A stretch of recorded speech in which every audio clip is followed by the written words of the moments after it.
Good morning, campers. Guess who's back? It's me. Correct, I'm back. Just doing a little test today. I'll go over lots of things later. Where I've been, what I've been doing. I'm back, what's going on. There's going to be a few changes too. But today I'm testing out my Boundless Voyage titanium stove. Been inspired by the Tickle Monster as a way to light it. It's okay, I keep looking this way because I'm trying to talk to the microphone because it's very windy. And fuel to use in it. So I'm going to give that a shot. So I'll run you through that right now. So stay tuned for the Boundless Voyage titanium cookbox. And hello, good to be back. See you in a minute. So in typical very bad filming style, there's the titanium box. I've got it on. When you get it, it comes with a welder's mat, which is this thing here.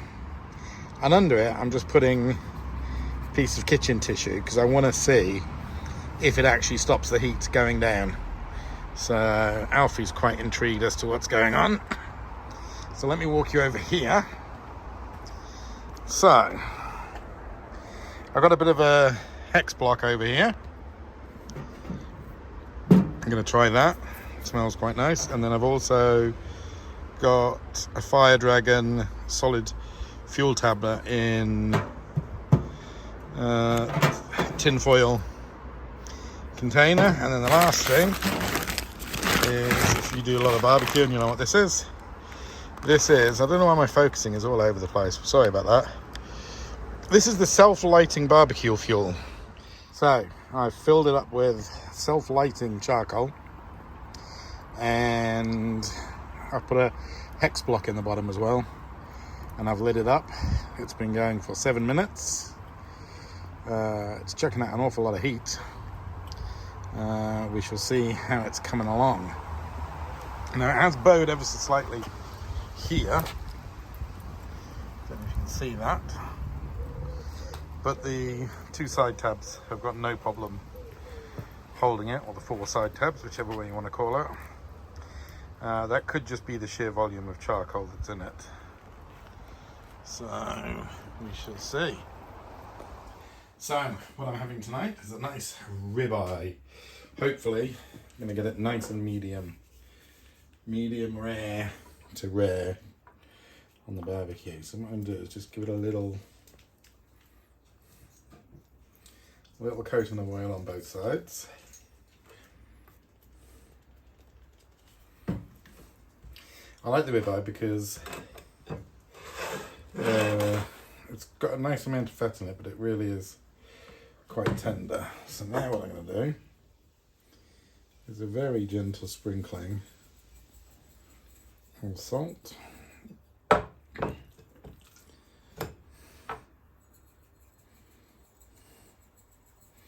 And a bit of salt again. Now this next stage, I'm going to be using this, which I don't know if you can see that because I can't see that on there. Yeah, it's called dark fire dust. I've used a ton of it. It's bloody marvellous stuff. The thing is, you can't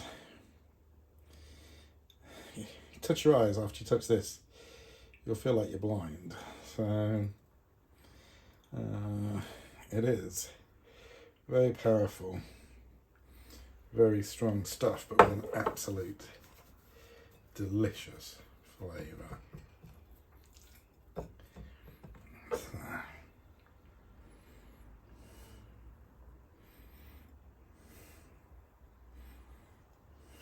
Oh, it's going to be amazing. Alright,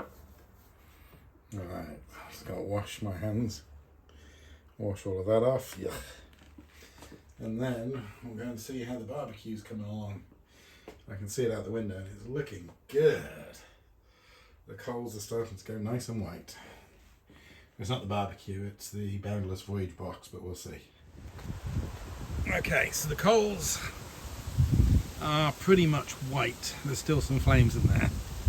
And I think that's still a little too much flame for the steak to go on. I have here, just push that side back in, and that, so it's fine. So the platform is nice and steady. I'm going to give the coals a little stir, just flatten them out a little bit, and so I'll do that now. It is bloody hot, I'll tell you that much. There we go. There's that one big coal. So I am going to be interested to see how the welder's mat's coped. Yeah, that's hot. There are still flames in there. I want to get rid of those first. I'll give it another couple of minutes. We'll see how it goes. Okay then, sorry about the wind, but it's windy. I'm about to move it as well because it's just started spitting with rain. Oh. Now I've got to squish this steak down a little bit if I want to put it on top of there. Okay.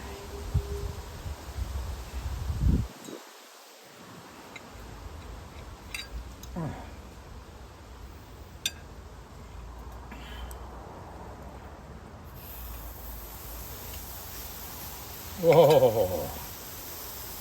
Looky, looky, looky.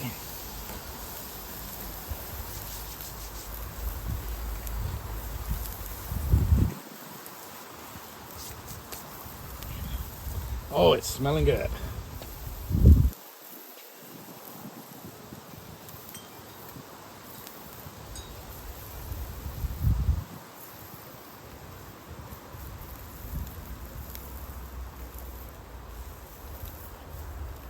Now I'm a rare to a medium rare kind of guy, so this isn't going to take many minutes.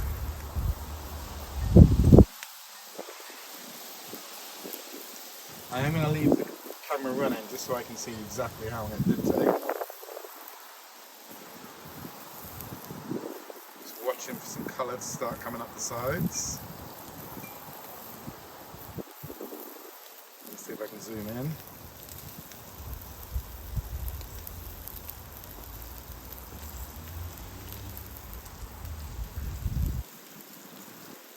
Now that is looking good.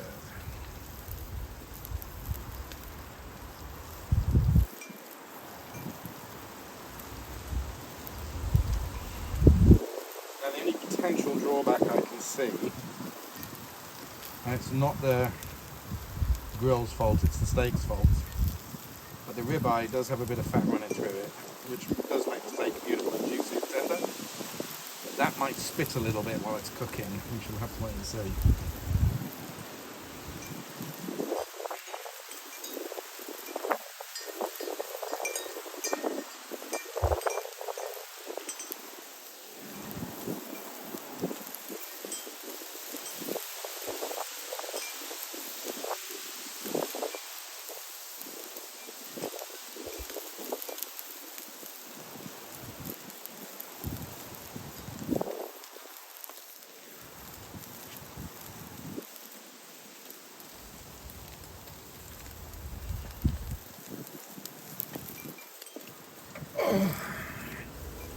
So it's had about 2.5 minutes so far, believe it or not, that's all. There's a little bit of flames coming out. I'm just going to turn this over for a second.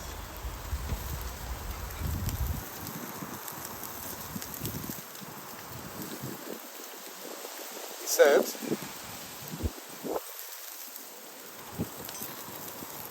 oh my lord. Oh. Now that looks sensational.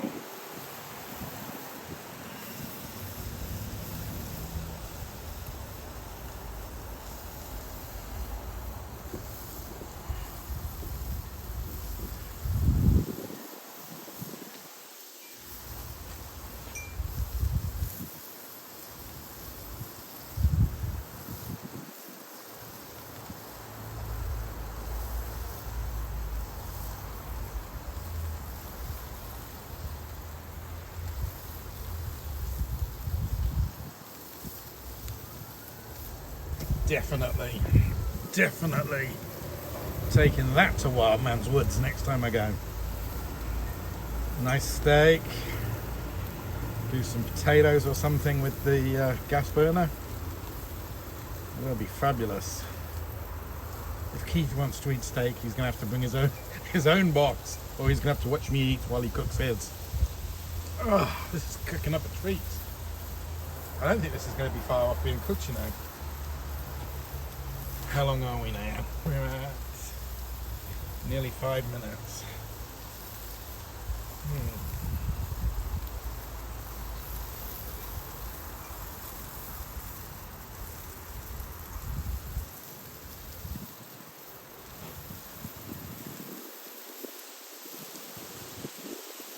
I'll give that about another 45 seconds. I'm going to take it off.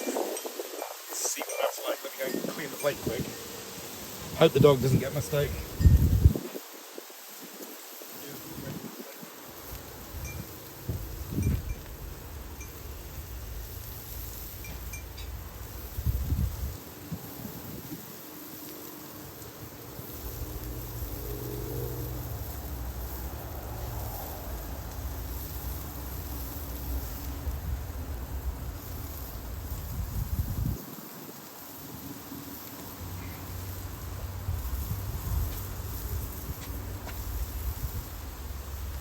Okay then, I reckon that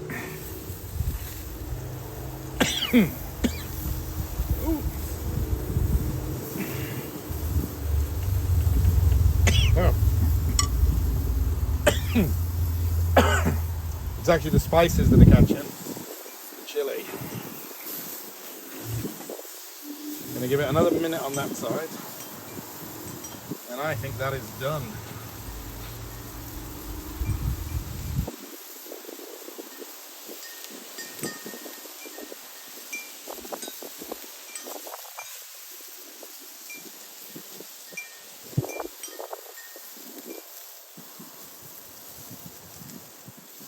You know what? That's done. I'm gonna set that off, and then I'll bring you back in the house and you'll see me cutting it.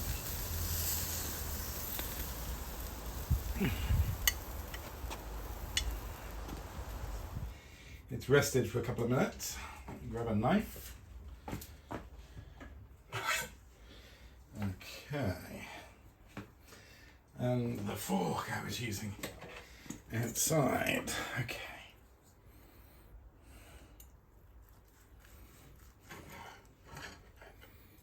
Oh. It's very, very, very tender. It's probably more rare to medium than medium to rare. So it's more rare to medium rare than it is medium rare to medium. And that's right from the middle. That is absolutely perfection. That is going to make a killer sandwich. In fact, just look at this.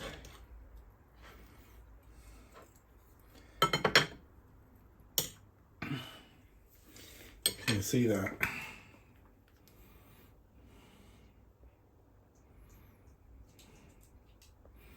That is just gorgeous. Okay.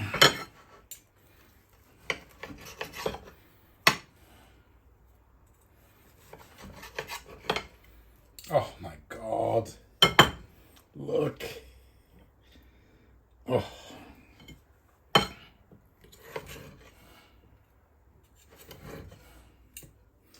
Right.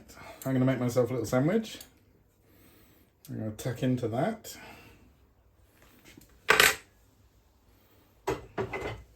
And I'll bring you back.